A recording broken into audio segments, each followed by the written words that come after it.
नमस्कार, मैं रवीश कुमार। क्या किसी को पद्म पुरस्कार इसलिए दिया जाता है कि वो आंदोलन करने वाले किसानों को आतंकवादी और देश को बांटने वाला कह चुकी हो? क्या इसलिए दिया जाता है कि पुरस्कार मिल जाने के बाद भारत की आजादी और उसके लिए बलिदान देने वाले असंख्य शहीदों का अपमान करे? कंगना रनौत कह रही हैं कि आजादी भीख में मिली थी, असली आजादी 2014 में मिली।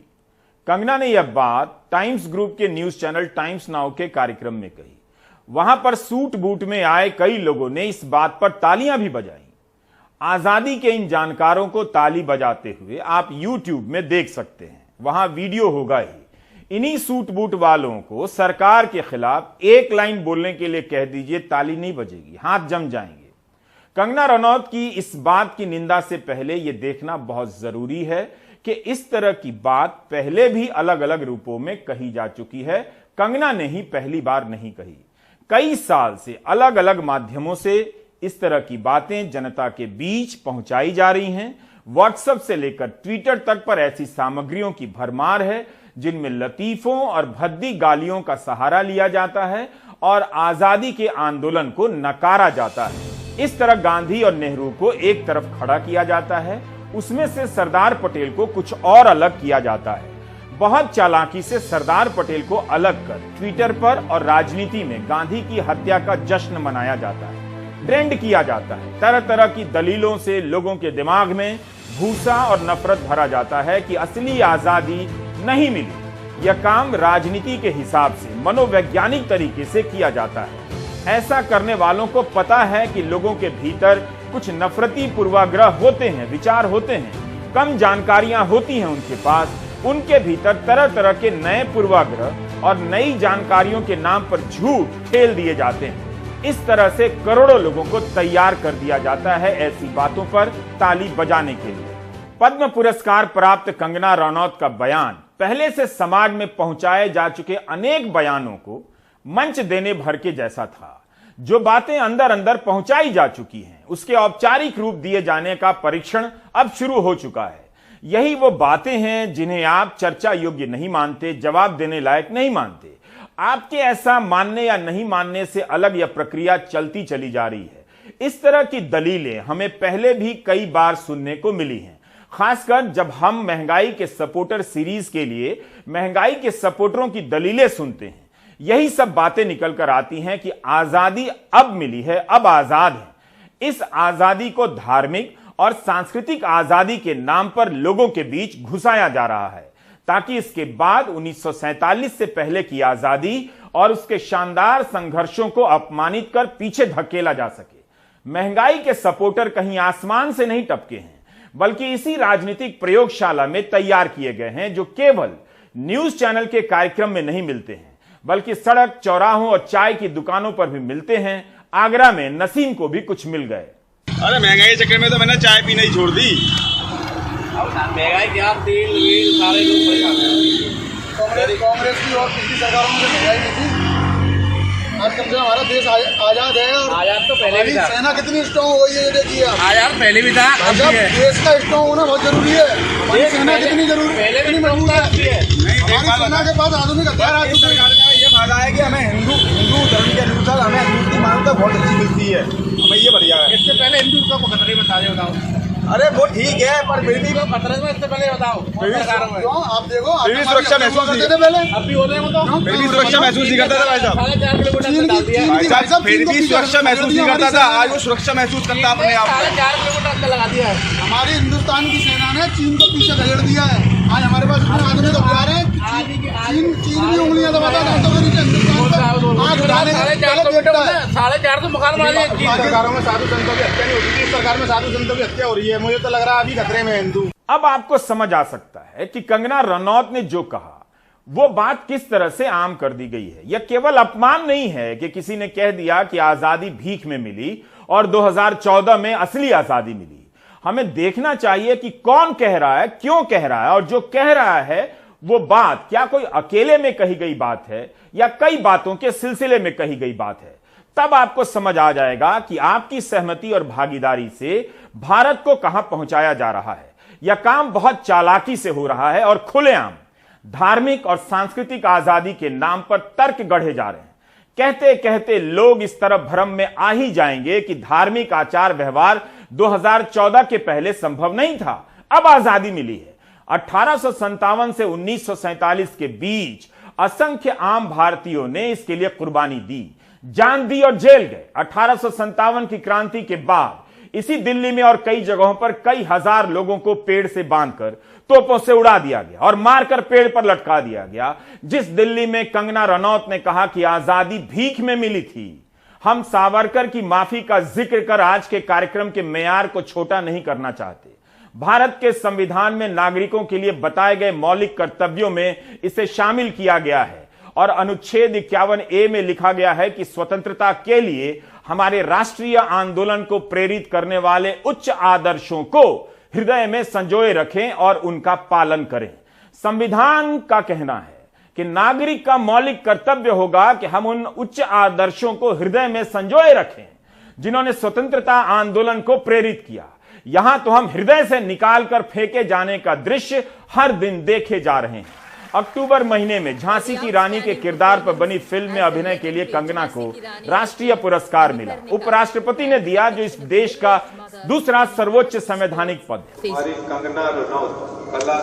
कुछ दिनों के बाद राष्ट्रपति पद्म पुरस्कार देते हैं। बताने की जरूरत नहीं कि राष्ट्रपति का पद सर्वोच्च संवैधानिक पद है। यह भी बताने की जरूरत नहीं कि यह दोनों पद उस संविधान से निकले हैं जो आजादी की लड़ाई से निकला है। संविधान से आप इन पदों को और इनके फैसलों को अलग नहीं कर सकते, ना ही यहां बैठे प्रधानमंत्री और उनके मंत्रिमंडल के सदस्यों को अलग कर सकते। फिल्म अभिनेत्री को पता ही होगा कि रानी झांसी ने ब्रिटिश हुकूमत से लड़ते हुए शहादत दी थी। इसी विवादित इंटरव्यू में कंगना झांसी की रानी की तारीफ भी करती हैं, लेकिन इस तारीफ के बदले इसका लाइसेंस नहीं मिल सकता कि आजादी को भीख में मिली बता दिया जाए और कह दें कि असली आजादी 2014 में मिली थी। आप व्यक्ति और बयान दोनों को इस राजनीतिक समर्थन से अलग नहीं कर सकते हैं। यह समर्थन ना होता तो किसानों को आतंकवादी कहने वाली कंगना रनौत को पद्म पुरस्कार नहीं दिया जाता, ना ही ऐसे शख्स को जो अदालत में तब हाजिर होती हैं जब गिरफ्तारी का वारंट जारी करने की फटकार मिलती है, जिनका ट्विटर अकाउंट सस्पेंड किया जाता है। लेकिन सरकार ने दिया तो कुछ सोच कर दिया होगा ताकि वो जो बोल रही हैं बोलती रहें, आराम से बोलती रहें कि आजादी भीख में मिली थी और 2014 में असली आजादी मिली थी। उसी दिल्ली में जहां यह पद्म पुरस्कार दिया गया, वहां से थोड़ी दूर पर एक न्यूज चैनल के कार्यक्रम में, टाइम्स नाउ के कार्यक्रम में पद्म पुरस्कार प्राप्त करने के बाद कंगना रनौत कहती हैं कि हमें आजादी भीख में मिली और असली आजादी 2014 में। उनके बयान से ज्यादा अपमानजनक था मंच के नीचे बैठे लोगों का ताली बजाना। आजादी भीख में मिलने वाली बात कहकर कंगना आगे बढ़ती है, वो सुधार नहीं करती, कहती हैं कि इस बयान के बाद मुझ पर मुकदमे होने वाले हैं। तब न्यूज एंकरा कहती हैं कि अभी तो आप दिल्ली में हैं, वो आपके साथ मुंबई में होता है। कंगना दिल्ली में है, मुंबई में नहीं। दरअसल यही वो बात है जिससे साफ होता है कि कंगना के बयान को निजी तौर पर नहीं देखा जा सकता है। एंकरा ने भी साफ कर दिया कि दिल्ली का समर्थन उन्हें प्राप्त है, वो ऐसा कहती जा सकती है। और जब चारों तरफ आलोचना हुई तब टाइम्स नाउ चैनल ने बयान जारी किया है कि वह कंगना के बयान का समर्थन नहीं करता है, बल्कि इसे अपमान मानता है। दिल्ली में कुछ नहीं होगा, यह बात एंकरा ने हौसला बढ़ाने के लिए भी कही और यह जताने के लिए कि दिल्ली का समर्थन है। अगर आपको इस बात में जरा भी संदेह है तो कुछ पुरानी घटनाओं को देख लीजिए। जिस तरह से सीआरपीएफ का कमांडो कंगना रनौत के लिए दरवाजा खोल रहा है, उसे देखकर कोई भी समझ सकता है कि कंगना रनौत को वाकई दिल्ली में कौन अरेस्ट करेगा। कमांडो का काम नहीं होता दरवाजा खोलना।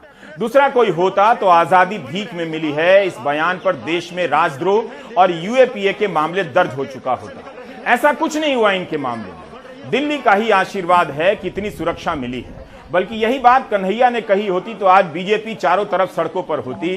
गनीमत है और अच्छी बात है कि कांग्रेस विपक्ष में है, इसलिए कांग्रेस के नेता ट्वीट कर अपना काम निपटा लेते हैं। आप कंगना और सरकार को अलग नहीं कर सकते। कंगना पहले से ही नफरती बातें करती रही। सुशांत सिंह राजपूत के फर्जी विवाद के समय उन्हें सीआरपीएफ की सुरक्षा दी गई। उनके जरिए इस डिबेट को खड़ा किया गया ताकि भारत की करोड़ों जनता फर्जी बहस को महीनों देखे। आज भी उस समय के बयानों को लेकर कोर्ट में तरह तरह के मामले चल रहे हैं। एक तरफ सरकार कंगना को पद्म पुरस्कार देगी, कंगना आजादी का अपमान करेंगी, कहेंगी कि भीख में मिली है। दूसरी तरफ उन्हें पुरस्कार देने वाली सरकार आजादी का अमृत महोत्सव भी मना रही है। 24 अक्टूबर को प्रधानमंत्री ने मन की बात में बताया था कि आजादी के आंदोलन से जुड़े गीतों की प्रतियोगिता हो रही है। उन्हें बताना चाहिए कि क्या उन गीतों में आजादी के भीख मांगे जा रहे थे? क्या हमारे महान कवियों ने इन गीतों की रचना करते वक्त भीख मांगी थी इन गीतों में आजादी की? यह तस्वीर प्रधानमंत्री को याद होगी। चरखा चलाते हुए अमेरिका के राष्ट्रपति ट्रंप और इजराइल के प्रधानमंत्री को साबरमती आश्रम ले वहां चरखा का महत्व समझा रहे थे। क्या चरखा भीख का प्रतीक है? क्या गांधी जी ने भीख मांगी थी? अगर भीख मांगी थी तो फिर गांधी के प्रति सम्मान का दिखावा क्यों किया जा रहा है? क्या भीख मांगने के जुर्म में गांधी ने ब्रिटिश राज में 6 साल से अधिक समय जेलों में बिताए? जब भी गांधी जयंती आती है या शहीद दिवस आता है, उस दिन ट्विटर पर ट्रेंड कराया जाता है गोडसे जिंदाबाद। क्या कभी सरकार ने इसके लिए ट्विटर को नोटिस भेजा, बुलाया कि इसे हटाया जाए? क्या कभी त्रिपुरा पुलिस ने इन सबको यूएपीए के तहत नोटिस भेजा? भोपाल से बीजेपी की सांसद प्रज्ञा ठाकुर ने चुनाव प्रचार के दौरान और जीतने के बाद संसद में भी और प्रचार में भी कहा, नाथूराम गोडसे देशभक्त था और देशभक्त रहेगा। गांधी के हत्यारे को देशभक्त कहने वाली प्रज्ञा ठाकुर चुनाव जीतती हैं, जनता वोट भी देती है। जबकि चुनाव के समय उनके बयान के बाद प्रधानमंत्री ने कहा था वे कभी माफ नहीं करेंगे। इसके बाद भी वे संसद में आकर बयान देती हैं। दरअसल यही समझना है, आजादी भीख में मिली थी, यह कोई अपने आप में अकेली बात नहीं है, बल्कि गांधी के प्रति नफरत और नकार की अलग अलग अभिव्यक्तियां हैं। उसी को कहने का एक अलग तरीका है कि वो जो आजादी हमें मिली थी वो भीख में मिली थी। एक तरफ आजादी के आंदोलन से जुड़े नायकों का औपचारिक सम्मान भी चल रहा है, दूसरी तरफ उनका भी सम्मान किया जा रहा है जो आजादी के शहीदों का अपमान कर रहे हैं, ताकि उस गुप्त नैरेटिव को अब सामने लाया जा सके जो कई सालों से भीतर भीतर चल रहा था, और एक नए चेहरे के जरिए सामने लाया जाए जिसमें आजादी के आंदोलन को लेकर तरह तरह के विवाद पैदा कर उसके प्रति नफरत पैदा की जाए। आप दोनों चीजें साथ साथ चलते देखेंगे। गांधी की तस्वीर भी लगाई जा रही है और गोडसे जिंदाबाद का नारा भी। ऐसा हो नहीं सकता कि आप सरदार पटेल का सम्मान करें और गांधी के हत्यारे का भी सम्मान करें। ऐसा करना सरदार पटेल का अपमान ही है। जो भी सरदार पटेल की जीवनी का 10 पन्ना पढ़ लेगा वो समझ जाएगा कि आजादी की लड़ाई के इस शानदार सिपाही की जान गांधी में बसती थी। उनके मन में कितनी श्रद्धा थी गांधी के लिए। गांधी की हत्या का इतना गहरा सदमा पहुंचा कि सरदार पटेल को दिल का दौरा पड़ गया था। अपने इलाज के दौरान कहा करते थे कि मैं बापू के बिना नहीं रह सकता, उनके पास जा रहा हूं। 3000 करोड़ की उनकी मूर्ति बनाकर दावा किया जाता है कि पटेल को इतिहास में सम्मान दिला रहे हैं, लेकिन सम्मान के नाम पर उस इतिहास की शानदार कालीन ही खींच दी जा रही है जिस पर चलकर पटेल जैसे नायक हमें मिले हैं। पटेल की मूर्ति बनाकर गांधी के अपमान या आजादी के आंदोलन के अपमान की छूट नहीं मिल सकती है। क्या सरदार ने आजादी भीख से ली थी? क्या भीख में आजादी मिलने के कारण सरदार पटेल की इतनी ऊंची मूर्ति बनाई गई है? माफी सरदार ने मांगी थी या सावरकर ने? इस तरह के बयान गलती से नहीं निकल रहे हैं। हाल ही में एक वीडियो भी वायरल हुआ जिसमें बीजेपी की युवा मोर्चा की एक सदस्य कहती हैं कि भारत को आजादी 99 साल की लीज पर मिली है। ऐसी फर्जी बातों को यकीन के साथ दोहराया जा रहा है। ऐसे बहुत से लोग हैं जो इसे सही मान लेंगे। हर दिन इस तरह का झूठ औपचारिक और अनौपचारिक माध्यमों से फैलाया जा रहा है। अगर आपने अपने पर्स में मेरी बात लिखकर रखी है तो निकाल कर पढ़िए कि इस दौर में भारत का मीडिया भारत के अर्जित लोकतंत्र की हत्या कर रहा है। अगर लिख कर नहीं रखा है तो अब लिखकर पर्स में रख लीजिए कि भारत का मीडिया, गोदी मीडिया, आपकी आंखों के सामने भारत के अर्जित लोकतंत्र की हत्या कर रहा है। भले कंगना नहीं जानती होंगी, आप जानते हैं कि भारत सरकार भारत की आजादी के 75 साल पूरे होने के अवसर को आजादी का अमृत महोत्सव मना रही है और उस अमृत को लेकर इतना जहर फैलाया जा रहा है। इसके तहत देश भर में तरह तरह के कार्यक्रम होते रहते हैं, लेकिन जिस महफिल में कंगना रनौत कहकर चली गई कि असली आजादी 2014 में मिली थी, क्या पता कंगना जैसे लोग एक दिन सामने आए और कहने लगे कि आजादी का यह अमृत महोत्सव फेक है, झूठा है। अभी तो आजादी के 7 ही साल हुए हैं जो 2014 में मिली थी। असली अमृत महोत्सव 2014 के हिसाब से 2089 में मनाया जाएगा। एकता, विकास और लोकतंत्र के 75 साल। उस आजादी से इतनी नफरत है तो सम्मान का दिखावा क्यों होना चाहिए, या फिर नफरत करने वाले ही सम्मान के समय क्यों नजर आते हैं? विपक्ष ने पद्म पुरस्कार वापस लेने की मांग की है। एक महिला को जो फिल्म अभिनेत्री है, केंद्र की सरकार ने उसे पद्मश्री देने का काम किया है। जिस तरह से बयान दिया गया कि 1947 15 अगस्त के दिन आजादी भीख में मिली और सही आजादी 2014 में देश को मिली है, हम कठोर शब्दों में इस बयान की निंदा करते हैं। हम मांग करते हैं कि केंद्र की सरकार तात्काल रूप से उस कंगना रनावत का पद्मश्री वापस ले और देश के स्वतंत्रता सेनानियों का अपमान करने के लिए मुकदमा दर्ज करके तात्काल रूप से गिरफ्तार करे। अच्छी बात है कि कंगना रनौत भी किसी और के संदर्भ में पद्म पुरस्कार वापस लिए जाने की मांग कर चुकी हैं, लेकिन निजी कारणों से ये उनका ट्वीट है और कहती हैं कि करण जौहर ने, KJO ने उन्हें अंतर्राष्ट्रीय मंच पर अपमानित किया है और फिल्म उद्योग से छोड़कर चले जाने के लिए कहा है, इसलिए इनसे पद्म पुरस्कार वापस ले लिया जाना चाहिए। एंटाइटलमेंट देखिए, आजादी का नारा पसंद नहीं है, समझ में आता है, लेकिन आजादी ही भीख में मिली थी यह भी समझ में आता है। 2016 में JNU में कन्हैया ने गरीबी और अन्य चीजों से आजादी का नारा लगाया, तभी समझना चाहिए था कि दरअसल चिढ़ नारे से नहीं है, उस आजादी से है जो हर बड़ी लड़ाई में आदर्श और मकसद का प्रतीक बनकर सामने आ जाती है, याद आ जाती है।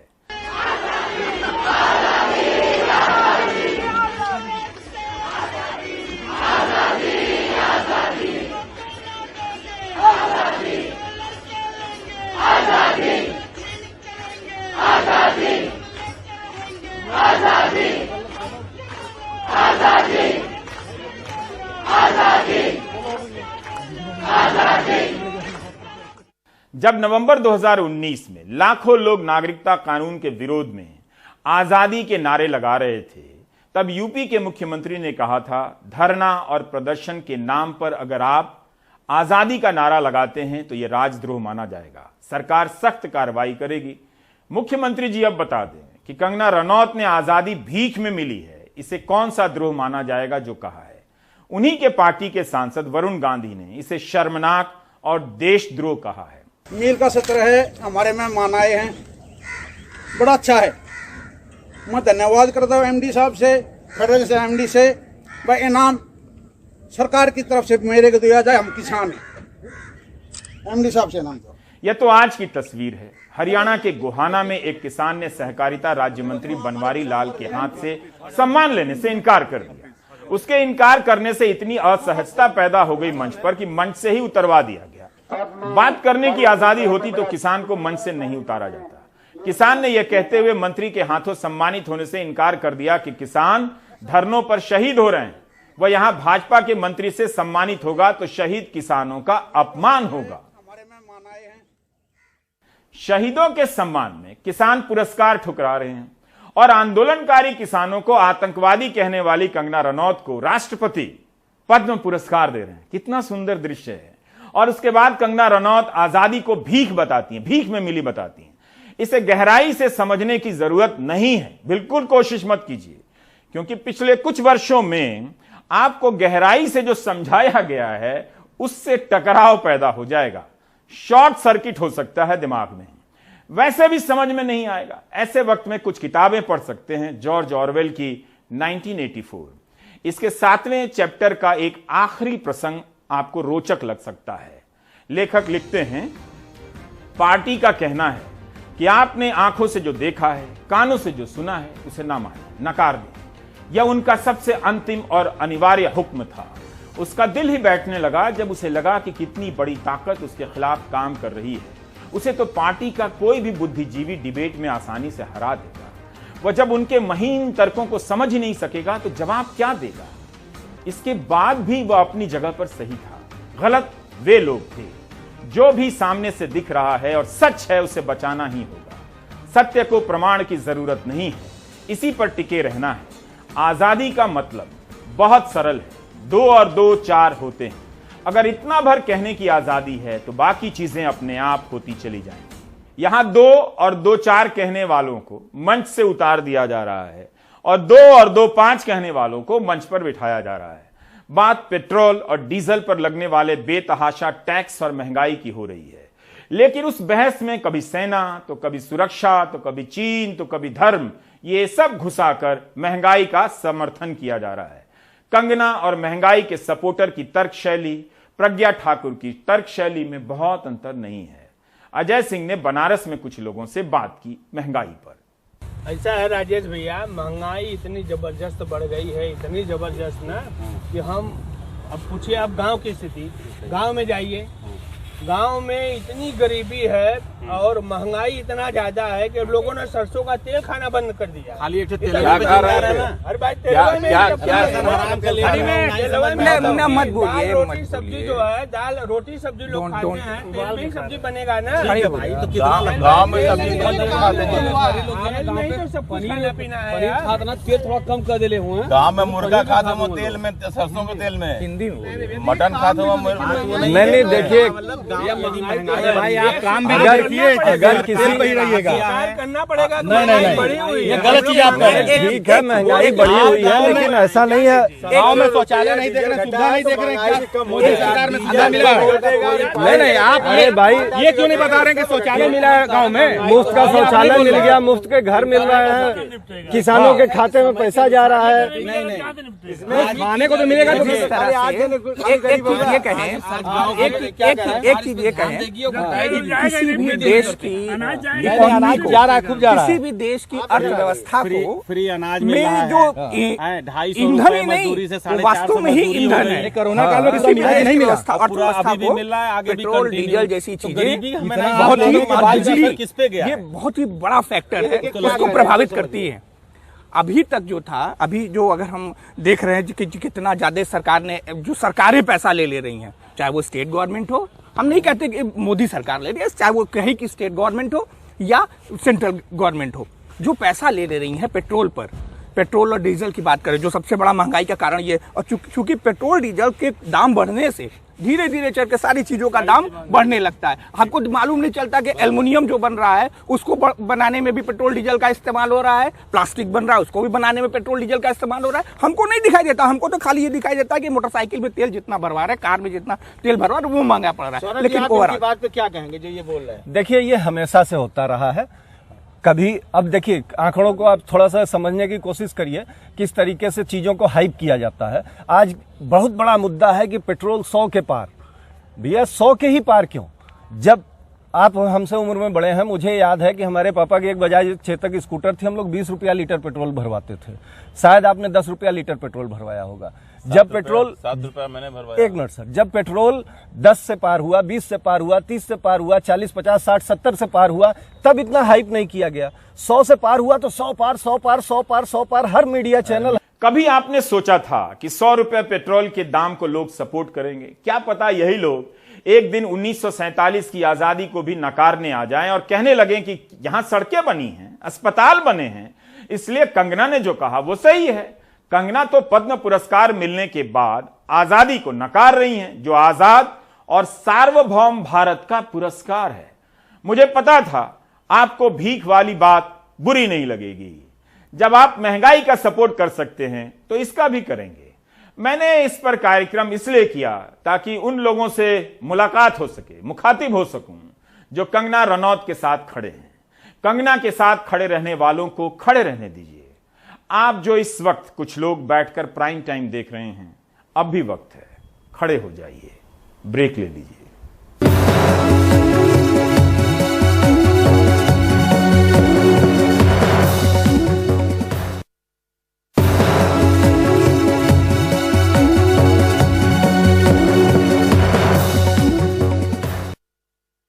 क्या ऐसा हो सकता है कि पुलिस के साथ मुठभेड़ हो रही हो, दोनों तरफ से गोलियां चल रही हो, पुलिस की तरफ से जो गोली चले वो 7 के 7 बदमाशों के घुटने के नीचे लगे और पुलिस को एक भी गोली ना लगे। क्या मुठभेड़ में शामिल सभी पुलिसकर्मियों का निशाना इतना सटीक हो सकता है?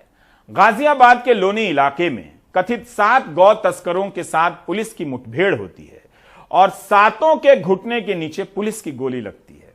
रविश रंजन की यह रिपोर्ट देखिए।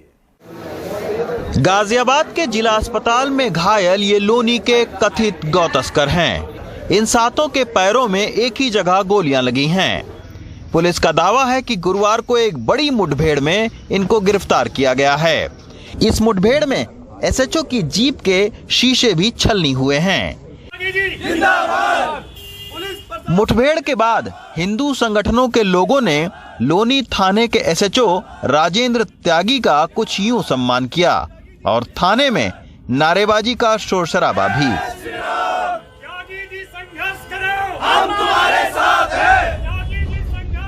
लेकिन हम आपको पुलिस की कही बातों से अलग कुछ दिखाने की कोशिश करेंगे। तो चलते हैं एक बार फिर लोनी। ये लोनी का गोदाम सलीम पहलवान के नाम पर है। इसी गोदाम में गुरुवार को खूनी मुठभेड़ पुलिस और तस्करों के बीच हुई थी। हमने आसपास के लोगों से बात करने की कोशिश की।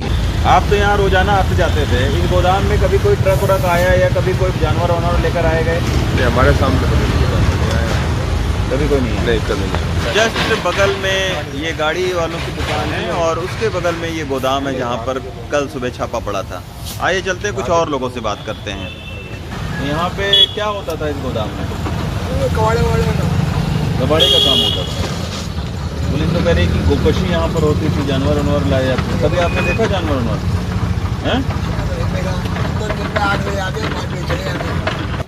दरअसल ये गोदाम सलीम पहलवान ने साल भर पहले किराए पर दिया था, लेकिन कुछ दिन बाद सलीम पहलवान के बेटे आदिल ने पुलिस को सूचना दी कि जिन लोगों को उसने किराए पर दिया है वो कथित तौर पर गोकशी कर रहे हैं। इसी सूचना के आधार पर पुलिस ने छापेमारी की। हम अब सलीम पहलवान के घर पहुंचे, लेकिन यहाँ ना तो हमें सलीम और ना ही उनके बेटे आदिल मिले। आदिल के बड़े भाई हमें मिले। उन्होंने कहा कि ये सूचना आदिल ने ही पुलिस को दी थी। वो जो डॉक्टरों की जो किट बनती है वो बनाया करते थे। अच्छा। 1-2 दफे जाके देखा भी हमने, तो वो किट बना रहे थे। फिर हमें विश्वास हो गया वो जैसे किट बना रहे हैं। ऐसा हमें कुछ नहीं मालूम था। तो ये गोकशी वाली बात कैसे पता चली है? किसी ने बताया? इस बारे में मैं नहीं कह सकता। उधर सलीम पहलवान के इस गोदाम में कथित अवैध काम चलने की सूचना लोनी में बजरंग दल के जिला संयोजक हरवीर सिंह ने भी की थी। हालांकि अब हरवीर सिंह नाराज हैं। उनका दावा है कि पुलिस सलीम के बेटे आदिल को बचा रही है। तो कहीं ना कहीं वो अपना बचाव कर रहा है या पुलिस उसका बचाव रख रही है। अच्छा, आप लोगों के संगठन के तमाम सारे लोगों ने जो दरोगा जी हैं उनका स्वागत भी किया, कल वहाँ उनके जिंदाबाद के नारे लगाए। देखिए, लोनी के अंदर गोकशी घटनाएं आम तौर पर चलती रही हैं, लेकिन ऐसा पहली बार हुआ है कि कभी इस प्रकरण में इतनी बड़ी कार्रवाई उनके द्वारा की गई। इससे पूरे जितने भी हिंदू संगठन हैं उनके अंदर बहुत अच्छा माहौल बना हुआ है। बहुत उनको खुशी ऐसा महसूस हुई कि पहली बार ऐसा हुआ, और हमें लगता है कि ऐसा होने से ही लोनी के अंदर गौ हत्याएं बंद होंगी। गौ तस्करी के मामले की जानकारी गाजियाबाद पुलिस ने ट्विटर पर तो दी, लेकिन आज जब हमने आधिकारिक तौर पर ऑन कैमरे पर उनका बयान लेना चाहा तो पहले सीओ ने, उसके बाद में गाजियाबाद के एसपी ग्रामीण ने इस मामले पर बातचीत करने से इनकार कर दिया। सवाल ये उठता है कि आखिर अब इस मामले पर गाजियाबाद पुलिस चुप्पी क्यों साध रही है। गाजियाबाद पुलिस के मुताबिक 7 आरोपियों में से 6 गाजियाबाद के और 1 दिल्ली का रहने वाला है, जबकि 2 अन्य फरार हैं। योगी आदित्यनाथ की सरकार आने के 4 साल बाद अब तक पुलिस ने करीब 7,500 इस तरह के इनकाउंटर किए हैं, जिसमें 132 अपराधियों के मारने का दावा किया गया है। लेकिन सैकड़ों इनकाउंटर में पैरों पर गोली लगने की एक जैसी थ्योरी बहुत सारे सवाल भी खड़े करती है। गाजियाबाद से रविश रंजन शुक्ला, एनडीटीवी इंडिया। आप देख रहे थे प्राइम टाइम। नमस्कार।